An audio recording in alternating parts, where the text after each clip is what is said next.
Welcome to Meeple, uniting players from around the world. A 30-minute exploration of PJ and Gareth's board game experiences from across both sides of the Atlantic. Each episode, they share their thoughts and opinions on the world of board games, including their favourite themes, games, hot topics, and much, much more. Hey, and welcome to episode 52. Guys, we have got a special episode for you today. As always, I'm PJ. And I'm Gareth. And today we are going to be talking with the designer and illustrator and creator and all that of Kavango, which is coming to Kickstarter on September 19th. So be on the lookout for that. So with us is Matt and Zara. Hey guys, how are y'all? Hi. Hey, we're so happy to be on here. It's so exciting. We're excited to have you. This is great. I'm particularly excited. Gareth's been talking about your game ever since UK Games Expo, and I'm excited to meet you and talk about Kavango. Yeah, I found out about your game through the other Gareth. So the other listeners will know there's another Gareth in our gaming circle. And he rocked up on the Sunday and says, I've got this, and drops Kavango on our table. And that's when this, the marvelous, game of, conservationists and looking after the animals of South Africa, Botswana, landed in front of me. So do you guys want to do a quick intro about yourselves, your backgrounds, and how, this game came to be? We'd love to. Thank we'd you. absolutely love to. Who'd like to go first? You first? Yeah. It's always a difficult bit deciding who's talking. Matt. Matt. Yeah. So, actually, the idea for the game was really Zara's. So, I'd made a couple of games before, but never really intended to do much with them. But Zara said to me, look, I love your games. Why don't you try making one about wildlife and conservation and sustainability? Because it was during a period where we were both feeling a bit of climate anxiety, and we both really felt that there needed to be more optimism and positive narrative in that space.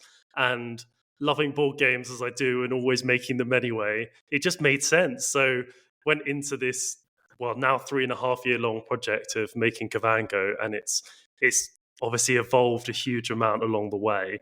Originally it was based on conservation all over the world, so it would be different parts of the world. But when we moved to Botswana, it just really made sense to focus in on this region, and we could make it so much more detailed and so much richer.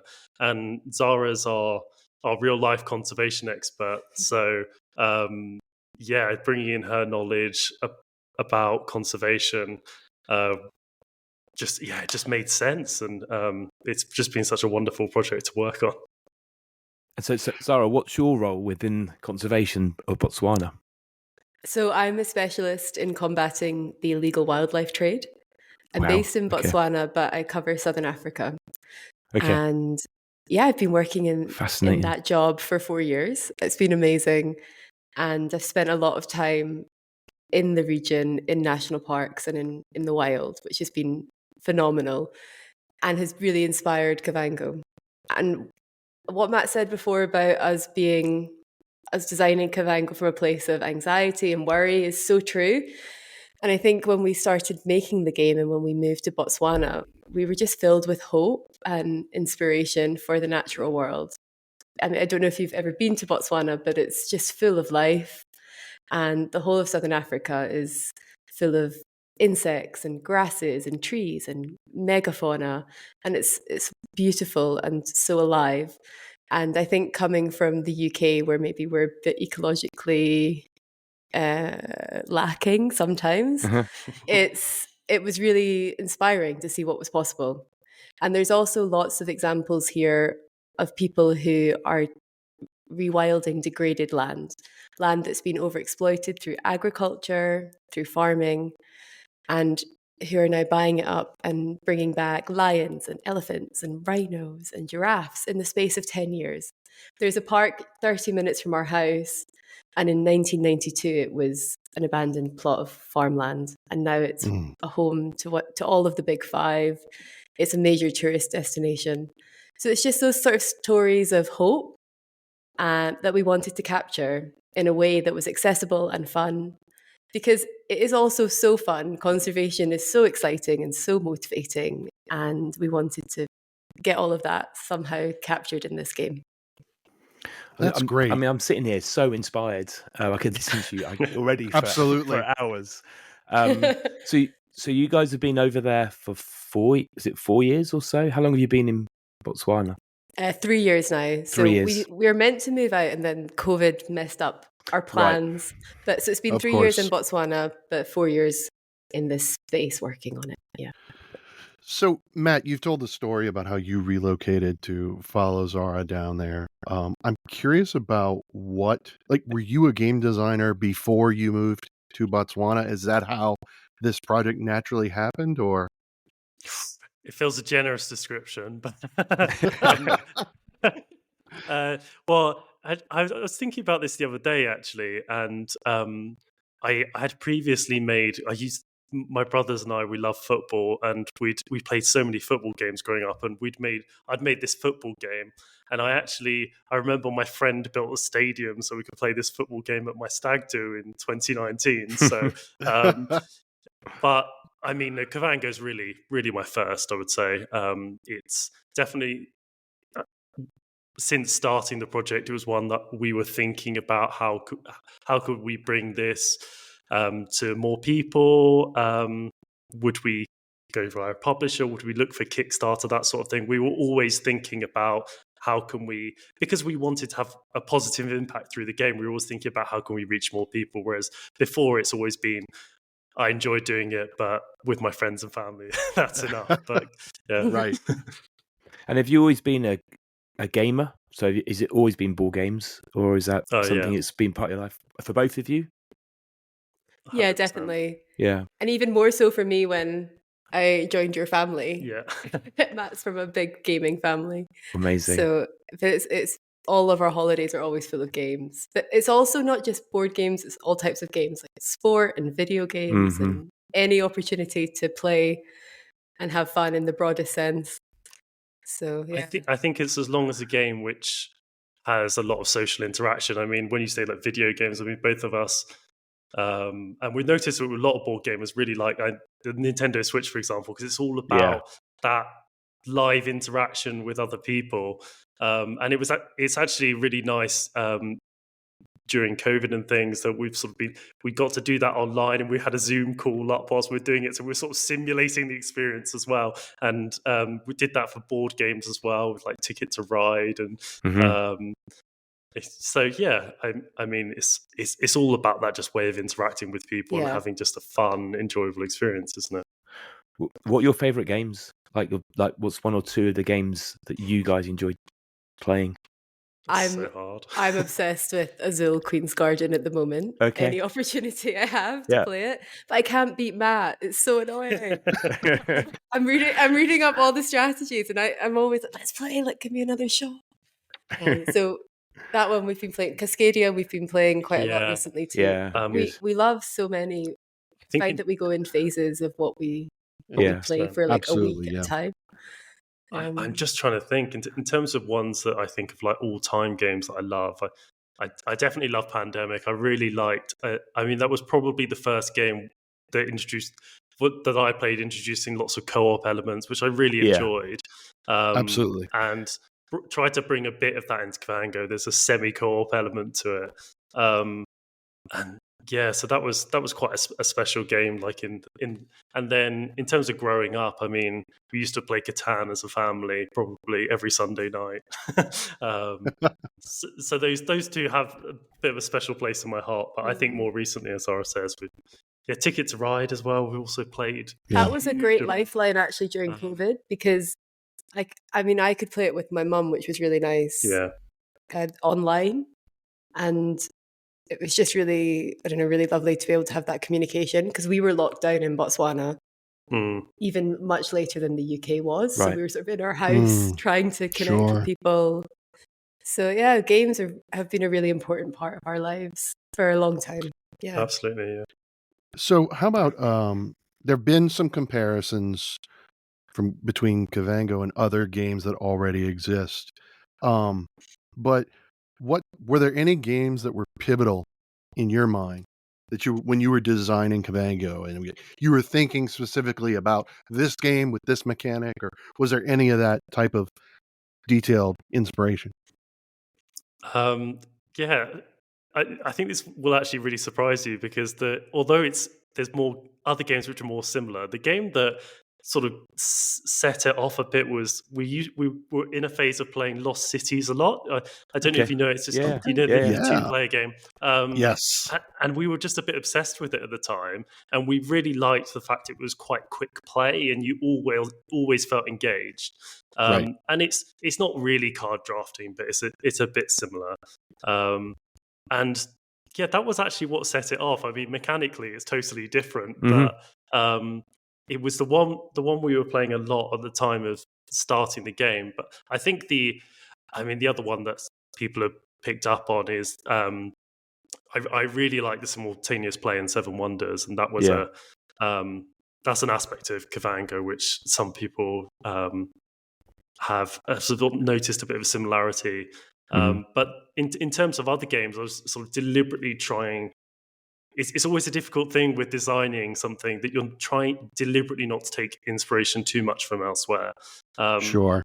Some other people have asked me, "Oh, well, what about Ark Nova?" And actually, because the design process started a couple of years before Ark Nova had even come out, it's actually taken no inspiration from Ark Nova at all. So I think it's just there's a lot of people, and other people have mentioned Meadow as well. I mean, because they're wildlife games as well. Yeah.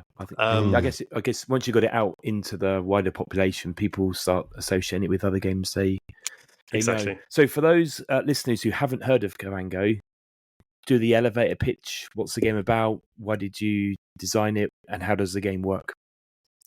Okay, so Kavango is a conservation-themed board game that's modeled on real-life conservation success stories in Southern Africa. So when you play Kavango, you travel to this beautiful region of the world that's full of wildlife, and each player takes on the role of a conservation expert that has special abilities that can help them in their rewilding journey. So each player takes on their character card, and then they're also given their own landscape board, which they're using that as the basis for their nature reserve. So your landscape board represents a different area of land in Southern Africa. So we've got a wetland board, for example, a savanna board, an acacia forest board.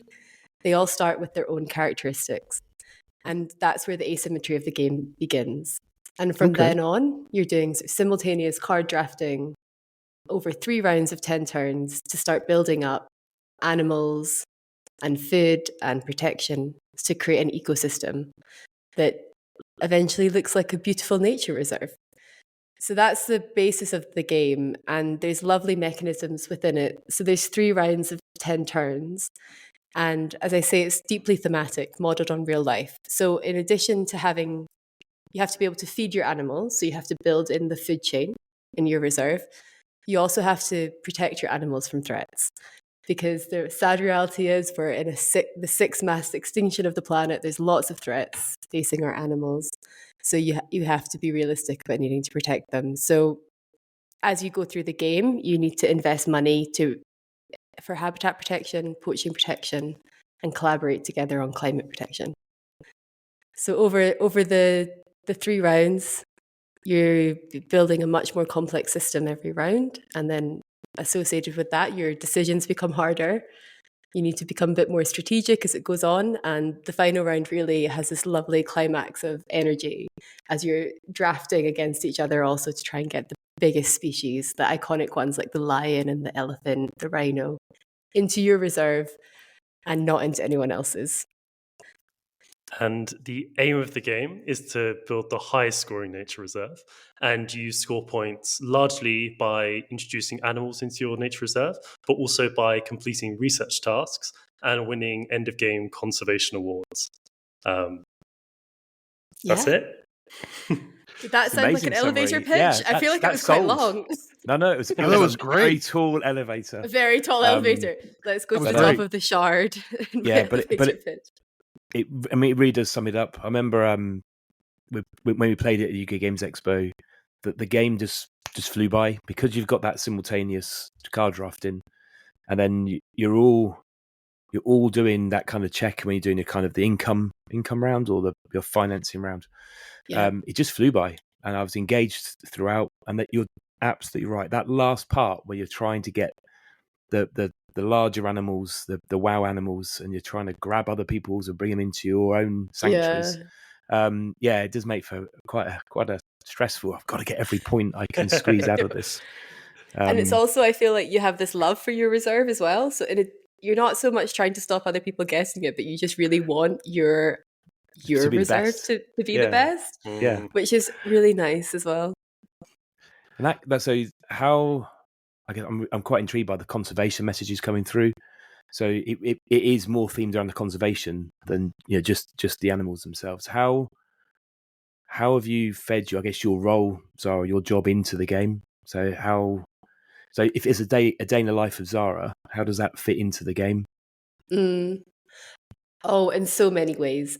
I've tried to capture this uniquely African solution to conservation. So that's what we're trying to capture in Kavango. It's not a romanticized idea of releasing animals and hoping that they'll survive. The realities of conservation now are that you need money, you need protection, and you need to put in a hell of a lot of work to make it happen. And in Southern Africa, they're doing phenomenal work in very specific areas of land, which are now being protected and fenced off. They're big areas of land, though, and they're being specifically allocated to wildlife. And that's a solution also to address population growth and the effects of climate change, making land and viable land scarcer for both wildlife and humans. So this is an African solution, or especially Southern African solution to conservation. And that's something that I've seen and learned about over the past 4 years, and I've tried to capture in the game. And it's other things like when we've been on trips together to national parks, we've done field research, all the grasses. I remember this one trip that we went on, and we just went collecting grasses from across the Kalahari. We were camping in the central Kalahari, and we just one day thought, okay, we'll go on our grass mission. So we went and got all the different grass types, and they're all in the game, and they're drawn to replicate life. So we've also found that when we've played with friends who visited from the UK, they've played the game, and then they've even recognized the grasses and the trees, which is lovely. So there's all those, that's where it's come from, is it's trying to be as realistic as possible in all aspects. So firstly from the model of conservation, but then also down to the design. I think I'm listening to you and then thinking about the game which we played, that piece where you start with the smallest animals, you're trying to get the rewilding going, and then I'll think about actually going to the second round when I've got some larger animals that are now working on the ecosystem that you've developed right through to the end. It really does help explain how the South African approach has been working. Without you saying that, I don't think I'd clicked, but now you've explained it. It really, it's also really well done. It's really well thought through. Thank you. The character cards are also really important. I just want to say a quick thing on them, because I think conservation is a story of people who are really passionate about it, driving that success. And you need lots of different people involved in that journey. So the character cards we couldn't do the game without trying to represent all those people and everything that they bring to it. So the character cards are a way to give every important stakeholder visibility in the game and in the process of conservation and in the different roles that they play. So you've got the investor on the one hand, who's obviously incredibly important for financing, and that's just a big global model. But then on the other hand, the local leader, and that represents communities on the ground, without whom conservation effort would never work. So it's sort of trying to capture all the different aspects of what makes conservation work as well. I think in every cube is I think it's 1 million. So every time you spend that cube, there's definitely a decision of, well, am I going to put this into poaching? Am I going to do this to improve my park? It really does make you think about, do I put it into the climate bit, which obviously is a semi-co-op element of the game. Every decision because those cubes are quite hard to come by. So you really need to invest them in the right place They to are do the hard right to thing. come by, which is another lovely reflection on how hard it is to get money in conservation as well. So you have to be tactical. I have a question. About the play mat, right? Mm-hmm. So it's your player's individual reserve, but then I believe off to the right side of the mat, it's like the sanctuary. Is that correct? That's right. Yeah. So I was wondering if you could just talk about the relationship between a reserve and a sanctuary in real life in your job as it reflects on the player mat, because I really thought that was a fascinating, and I didn't understand the difference in real life until looking up this game. So. Oh, that's a great question. Yeah. It's I quite like it as a mechanic, and it was one that sort of evolved into the game, and it's really because it's so much based on real life. We've seen lots of sanctuaries here where there would be a specific area that will be to rehabilitate perhaps animals from the wild that may be being injured from poaching or snares or similar, or it might simply be that they cannot be introduced into the wild safely because they haven't got the prey, or perhaps they were raised in captivity and they haven't learned how to hunt, for example. So the idea is, with the sanctuary, is that with the conservationists will work to build up the population, then introduce them into the wild in a way that is sustainable. So all the introductions of species into your nature reserve in the game represents introducing a sustainable population. It's not like just you introduce one impala and then you've got 3 different animals feeding off of it. The premise is that each time you introduce a tree, or each time you introduce a small mammal, it's about introducing a sustainable population. And that's very much the way it works in real life. So that's the theme with the sanctuary, that you're waiting until you can safely introduce it. Okay. So I guess I have a question for you, Gareth, since you actually physically played the game where I didn't. That did not come across in like videos and images. That the card, I was thinking, oh, you brought one giraffe, but you're talking about a sustainable species. So my question to you, Gareth, is what he just said. Did you feel that come out when you were playing? I definitely had that feeling of, I guess, ongoing, park development. So that piece where you start with 2 of 4, I guess, wild areas. Is that what you call them? It's the producers, yeah. Producers. That's right. And then in your hand, you're looking at which animals might be in the deck that you're going to draft, thinking, how do I do these? And so you're growing the grasses, you're either growing fish, and then you'll play down, a small animal. But yeah, it does feel like you are populating that area with that species, and then you start to invite other species in that eat that. So you're building up the food chain in the ecosystem. And then where you got the reserve on the sanctuaries, it's things you brought into your park, but you're preparing. So maybe I like the concept of it's been injured or it's been caught, it's rescued from poachers, and it's just there waiting for your whole reserve to be ready. I got to say, for the first designer, and I know other people have said this, it is a hell of a game.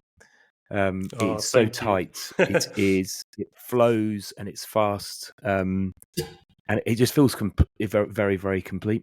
I was doing some research beforehand, and I was looking at how Kavango used to be called Kavango, a region of Namibia. Nailed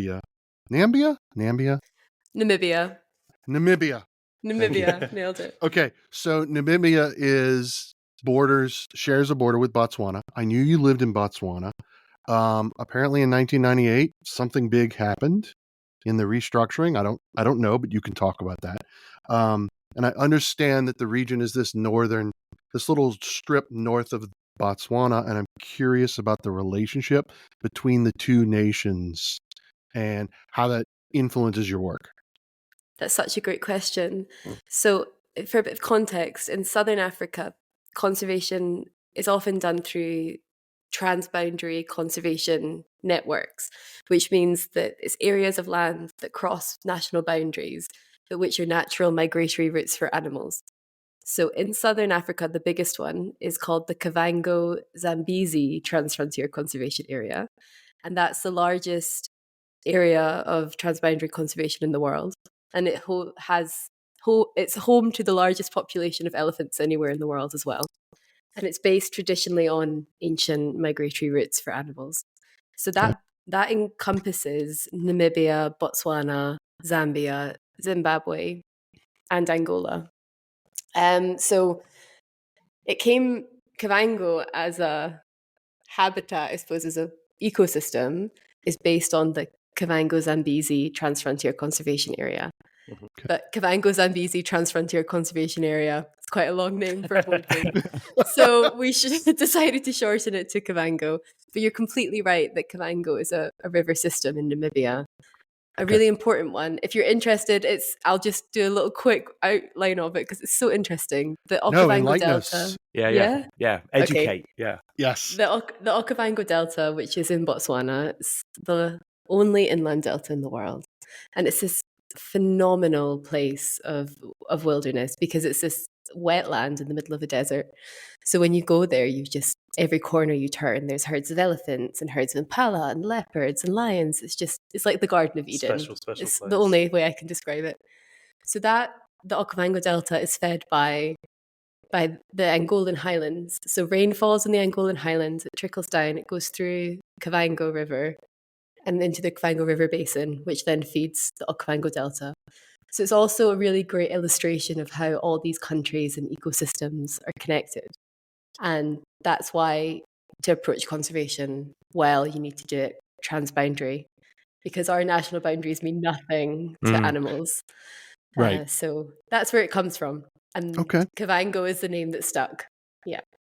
I love it. That's great. Thanks for taking time to explain that, because I was doing the research going, okay, I wonder what that sounds like. That's a political nightmare, possibly. Thanks for that. I appreciate it. What's been your proudest moment of Kavango over the 3.5-year journey? I know Kickstarter's only a few days away, but anything within that design you've gone, that was a moment? That's a great question. I think for me, it would be that we've had University of Botswana have really supported us, and they love the game. So we've done 2 events with University of Botswana. We did one last night, which was really cool. And the students and the lecturers have just been so supportive, and just their enthusiasm for the game and their understanding of how to play the game based on the principles that they've been learning and teaching. Awesome. It's so validating, and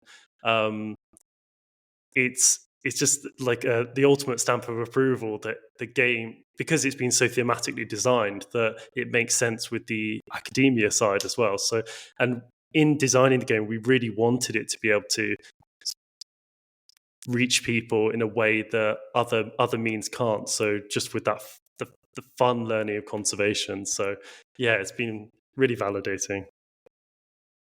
Anything for you, Zara, from the conservationist side, or any? I agree. When we've played it with people who are specialists in conservation and they've just got it, it's so satisfying.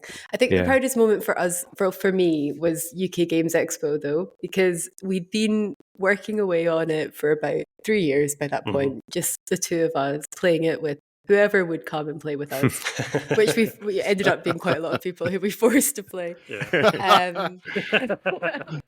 And then suddenly we came to UK Games Expo. We came straight from Botswana. Our flight was delayed. We got there really late the night before, turned up the first day of the expo, rushing to set up our stall, expecting nothing. We were expecting to have to go around dressed as lions and get people to come and look at our stall. Offering freebies and things. And we just had this swell of support, and it was so overwhelming, and it meant so much. And it's not just it's the people who came and played, but also everyone in the board gaming community in the UK has been so lovely. And it was really validating, because you don't know up until that point. You think, are we Right. just doing this crazy thing? Yeah. Or like, yeah. will anyone like it? You have no idea. Your friends and family like it, but they're your friends and family. So Yeah, what yeah. else are they going to say? Yeah. So then suddenly to have that validation from everyone, and just that support and energy, gave us so much 100%. momentum. It was wonderful. So yeah, I remember just feeling at the end of it, just didn't even know how to describe it, just really overwhelmed it's with incredible. excitement. So yeah, I think there's been so many points on the journey where, particularly me, I've felt. I mean, Zara's always so optimistic with it, which has been incredible. But I've so many points where I felt, oh, am I crazy? What am I doing here? Like, I can't do this. And then I think, in particular, to have the support of the board game community have just been so wonderful. It honestly means the world. I mean, every single person who gives us a good review, it's so exciting, and it just lifts us and makes us keep going. But I mean, there's also been the people who've. It's a really difficult thing to give feedback to someone on a game, because you know that it might be taken badly, but we really appreciate everyone who's along the way who's given us little tips, and those little tips go a long way to improving the game. And we've noticed, just from UK Games Expo to the prototype like we've sent you, Gareth, which is more reflective of the Kickstarter version, that those little changes can make a big difference. And there's a lot of perfectionism in board games, and it's really appreciate the community. yeah, it's been wonderful. And awesome. That's Matt, awesome. you've done the art as well, haven't you? So not only have you the art, all of the art throughout the game is from your illustrations. Yeah, that's right. Yeah. And the version that you've sent me, obviously has got quite a lot of nicer components. Is that the deluxe version of the Kickstarter? It's about halfway in between. Okay. Yes. So the fabric bags you have in that version, and the card trays, the nice sort of solid card trays, are both deluxe components.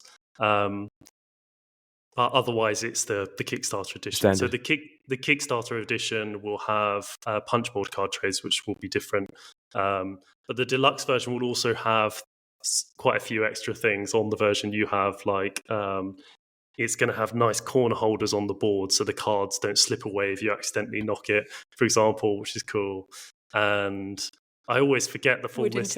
Wooden tokens. There we go, classic. And then it will also have a nice embossed box. Sorry. So the deluxe version will be really cool. But the Kickstarter version will be nice too. I cannot wait to see it. I have to say, I think you, for a Kickstarter, and I've worked with quite a few, you're one of the most professional in terms of communication. So your communication, I guess, at UK Games Expo throughout, I guess, the pre-live for the Kickstarter, which is only a few days away, you guys, do not underestimate how good you guys have been in communicating. I know we've talked about it in the community, just about how engaging you are, and you just kept on top of the comms and been really clear. So, thanks. Are you ready? Are you ready for next week? It's only 2 days to go. Yeah, we're ready. As ready as you can be. Yeah. We're excited. I like the confidence. Yeah. So it's the 19th of September, 2023. What time does it go live? So it'll be 5 p.m. UK time. 5 p.m. 9 a.m. for us. 6 p.m. Botswana time, 9 a.m. Pacific time. Yeah. Good work. I love it. So here comes the most difficult question. This is the most probing question right here. To end the episode, when are y'all coming to America? Gen Con Origins, when are y'all coming and bringing Kavango? That's what I want to know. I think we're gonna go next year, aren't we? I think as soon as you invite us. Yeah. I'm officially inviting you now. Right, we'll be there for Christmas. Right, we'll be there too. Oh, he invites everybody. It sounds like there should be like a stretch goal for like a board game event with you guys and a safari. Oh, a safari! I know. With play games with you guys. Some sort of con over in Botswana. Is there a gaming scene? Genius. There there's a small community of people who do game, and the population of Botswana is tiny, so it's the size of France as a country, but there's only 2 million people. Okay. And in the capital, there's That's helpful, only only 250,000 people living in the capital. Wow. Okay. We've definitely found the gaming community, but it's small. And we're really excited because on Thursday this week we're going to Comic-Con in South Africa, which is great. So it's Comic-Con Africa is what it's called. It's the largest convention in Africa, and we're going to the one in Johannesburg. And it's during our campaign, but we're just trying to get the message out there to perfect timing, Southern African community do it. too. Absolutely, yeah. Yeah, we thought we just, you only get this chance once. We just got to throw everything at it. So we're going to Johannesburg for that con, and then we're going to Essen after too, and all of that's in our campaign. So in case anyone is going to be there, please come find us. We'll be under Mazaza Games, and we're going to have special offers for the Kickstarter. Stand 1G, so Hall 1, 111. It's nice and easy to remember Essen. That one, yeah. So for Essen, Hall 1, 111 for Essen. Oh, yeah. Okay. I have a work event that is blocking me from going for the second year on the bounce, which is, I even told them, please avoid this week, but supposedly Mike doesn't change the events of our company. Yeah. So nor does Essen. So okay, Hall 1, 111. I know a load of the board game community are going to be there, and obviously it is an event that you guys will no doubt shine at. And we're sending some people to Essen, right, on our behalf. So we will make sure that we're going to have John from Trywin Games come on the show after. So we'll make sure he heads to your stand. John, I know you listen, so there's your first task. Can't wait to see you, John. Yeah. So on Instagram, you're Kavango.game. You're on Kickstarter on Tuesday the 19th. And with that, I wish you the best of luck. You so deserve it. I cannot wait to see the campaign go live and what happens next. Absolutely. So thank you for joining us. Thank you so much. Thanks so much. Thank you, guys. Thank you. And we'll see you all soon. Yeah, thank you. It's lovely to chat to you. It's been incredible. Thanks so much. It's been a dream of ours to be on this. Thanks. Thanks, everyone, for listening. Please subscribe. And as always, we love to hear your thoughts and ideas. So make sure to leave those in the comments. And don't forget, you can also chat with us both on Instagram @Meeple to Meeple.